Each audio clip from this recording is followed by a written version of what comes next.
کہ اگر کسی کے والدین کا انتقال ہو جائے، یا تو دونوں کا ہو جائے یا ان میں سے کسی ایک کا ہو جائے، تو اس کے انتقال کے بعد اس کا حق ہے کہ اس کی اولاد ان کے لیے دعائے مغفرت اور ایصال ثواب کرتی رہے۔ یہ بھی اللہ تعالیٰ کا بڑا انعام اور اس کا احسان ہے کہ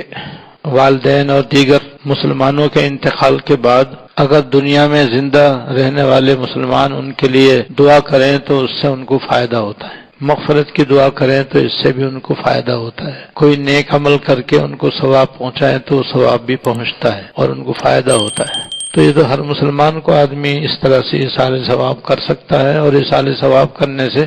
ثواب بھیجنے والے کے ثواب میں کمی نہیں آتی، اور جس کو ثواب پہنچایا جاتا ہے اس کو اللہ تعالیٰ اپنے فضل سے الگ سے ثواب پورا عطا فرما دیتے ہیں۔ جب یہ بات ہے تو بس پھر تو عام مسلمانوں کے لیے بھی دعائے مغفرت اور ایصال ثواب کرنا چاہیے، خاص طور سے اپنے والدین کے لیے بھی۔ تو والدین کو فراموش نہیں کرنا چاہیے اور والدین کو بھولنا نہیں چاہیے، بلکہ ہمیشہ ان کے لیے دعا اور ایصال ثواب کرتے رہنا چاہیے۔ قرآن شریف میں اللہ پاک نے والدین کے لیے دو دعائیں نازل فرمائی ہیں۔ ایک دعا یہ ہے رب ارحمہما کما ربیانی صغیرا، رب ارحمہما کما ربیانی صغیرا، یا اللہ ان پر رحم فرما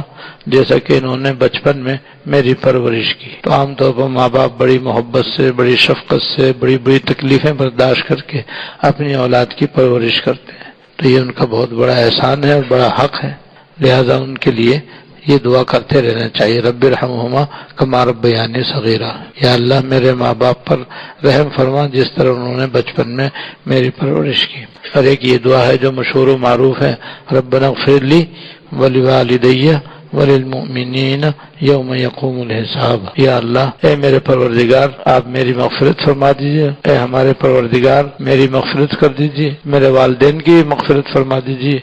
اور جس دن حساب و کتاب ہو اس دن ایمانداروں کی مغفرت فرما دیجیے۔ تو یہ ہر نماز میں اگر آپ معمول بنا لیں تو بہت ہی آسان